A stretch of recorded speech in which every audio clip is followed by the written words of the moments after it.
Utilizando la ley de Biot-Savart, vamos a determinar el campo magnético que produce una corriente circular. Sin embargo, el cálculo no lo haremos para cualquier posición del espacio, solamente para aquellos puntos que están ubicados a lo largo del eje de simetría. Veamos entonces. Acá tenemos la corriente circular y vamos a determinar el campo que produce esta corriente circular en algún punto ubicado a lo largo del eje simétrico. Esta es la ley de Biot-Savart que nos permite calcular el campo que produce un elemento de corriente en un punto ubicado a una distancia r de ese elemento de corriente, o en una, mejor dicho, en una posición r respecto del elemento de corriente. Entonces, si aquí elegimos un elemento de corriente, este es el vector que va dirigido del elemento de corriente al punto donde calculamos el campo. Ese vector R tiene tres componentes, dos componentes en el plano XY y una componente en el eje Z. Entonces, si suponemos que esa corriente circular tiene un radio R, entonces podemos escribir el vector R de la siguiente manera. R coseno de teta nos da la componente de ese vector que es paralela al eje X. Y R seno de teta nos da la componente que es paralela al eje Y. Entonces, este vector es la componente de ese vector en el plano X. Entonces, el vector R es la suma de esa componente más la componente Z, que está dirigida desde el origen del sistema coordenado hacia el punto.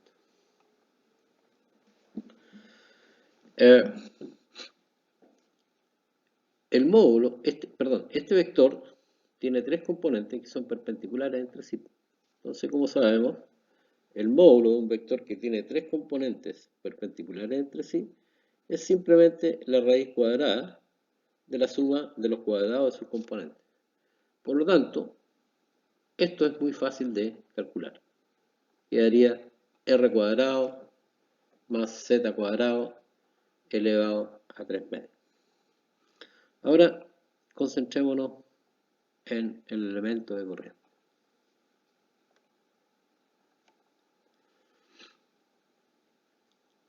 dl, sin flecha, es simplemente un trocito de longitud de la corriente.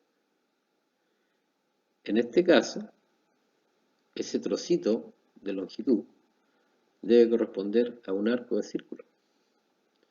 Entonces, si tomamos un arco de círculo que sustenta un ángulo de teta, entonces la longitud del arco de círculo es simplemente r por d teta.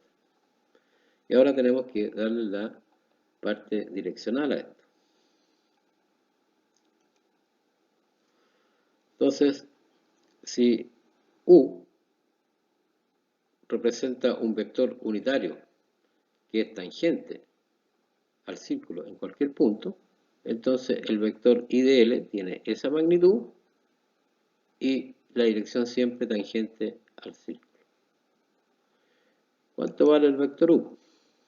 El vector U tiene esa expresión. Hagamos un control de calidad.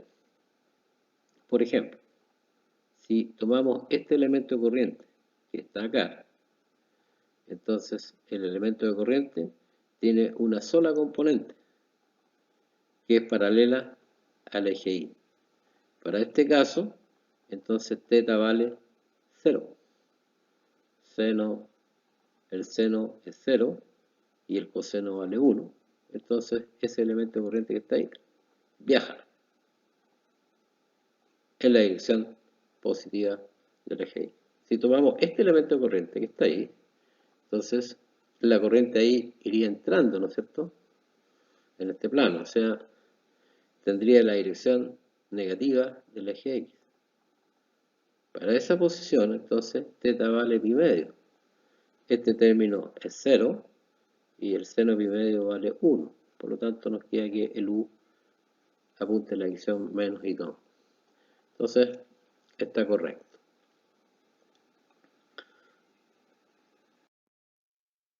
Entonces, volvamos a mirar acá nuestra figura.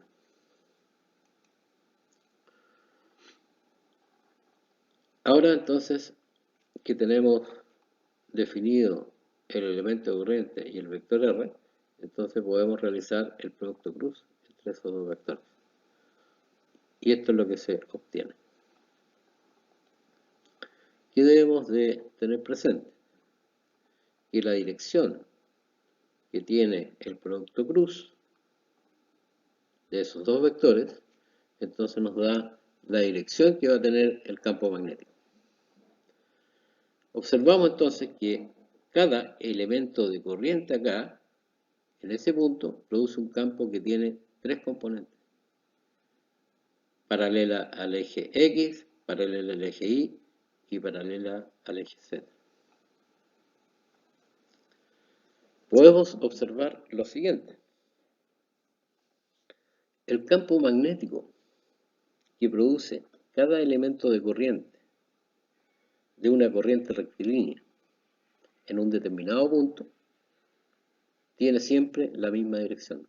O sea, todos los elementos de corriente de una corriente rectilínea en un punto del espacio producen un campo que tiene la misma dirección. Sin embargo, esto no ocurre porque las componentes del campo magnético en un determinado punto, debido a distintos elementos de corriente, dependen de qué cosa del ángulo θ. La única componente que se mantiene constante para cada elemento de corriente es la componente paralela al eje Z. Entonces, ahí podemos entonces, ya que tenemos el producto cruz, podemos escribir el campo magnético. Aquí lo separamos en sus tres componentes. Para determinar entonces el campo magnético que produce toda la corriente, lo que tenemos que hacer es sumar las contribuciones de cada elemento de corriente. Los elementos de corriente, como dijimos, están ubicados para distintos valores de θ. Por lo tanto, la integral hay que hacerla en θ.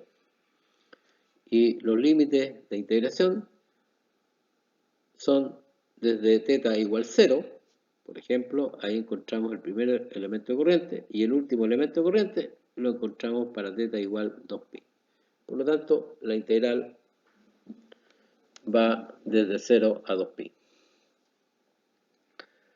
Como sabemos, la integral de coseno entre 0 y 2π es 0.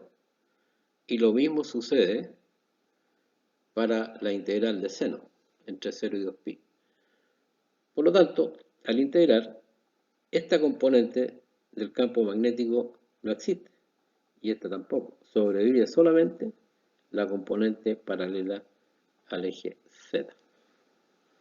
Y entonces, esta integral es muy simple y tiene el valor de 2π.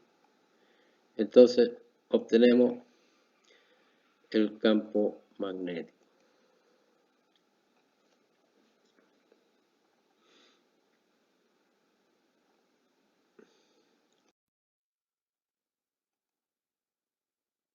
Esa es la expresión para el campo magnético. ¿Qué podemos observar? Que el campo magnético no cambia de dirección. O sea, para puntos ubicados sobre la corriente circular, el campo magnético tiene este valor. O sea, para Z positivo, el campo tiene esta dirección.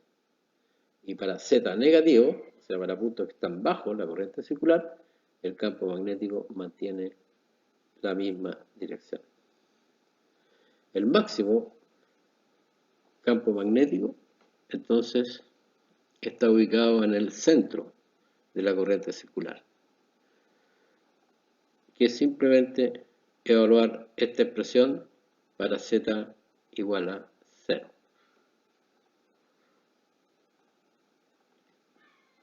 Ahora, lo siguiente. Imaginemos que no tenemos una corriente circular completa, sino que tenemos un segmento de corriente circular. Entonces, la pregunta es, ¿cómo podemos calcular el campo que produce ese segmento de corriente circular? ¿Lo que hemos hecho anteriormente nos sirve? Claro que sí, porque aquí tenemos la expresión para el campo magnético, ¿no es cierto?, producido por cada elemento corriente. Así que la vía es simple. Por ejemplo, si tenemos media corriente circular, entonces lo único que tenemos que hacer es que los límites de integración ahora van desde 0 a pi. Así que en general, para obtener campo producido por un segmento circular de corriente, simplemente tenemos que conocer el ángulo sustentado por toda la corriente. Para esos segmentos circulares de corriente, nos damos cuenta que no necesariamente esta integral o esa integral va a valer 0. Por lo tanto, el campo magnético en ese punto que produce un segmento de corriente circular, en general puede tener las tres componentes, paralela a X, a Y y a Z. Sin embargo, si nos paramos ahí en el centro, ubicamos un punto ahí en el centro del segmento circular, entonces, en ese caso, esta integral no hay que realizarla, porque Z vale 0. Entonces, esa integral desaparece porque Z vale 0, lo mismo ocurre con esta componente. Entonces, sobrevive solamente esa integral. Es decir, el campo magnético ahí en el centro, producido por un segmento de corriente circular, solamente, ¿no es cierto?, tiene una dirección K. Y esa dirección es K siempre y cuando la corriente circule así. Si la corriente circula en el otro sentido, entonces este término va a tener la dirección negativa del eje Z, o sea, menos K. Gracias.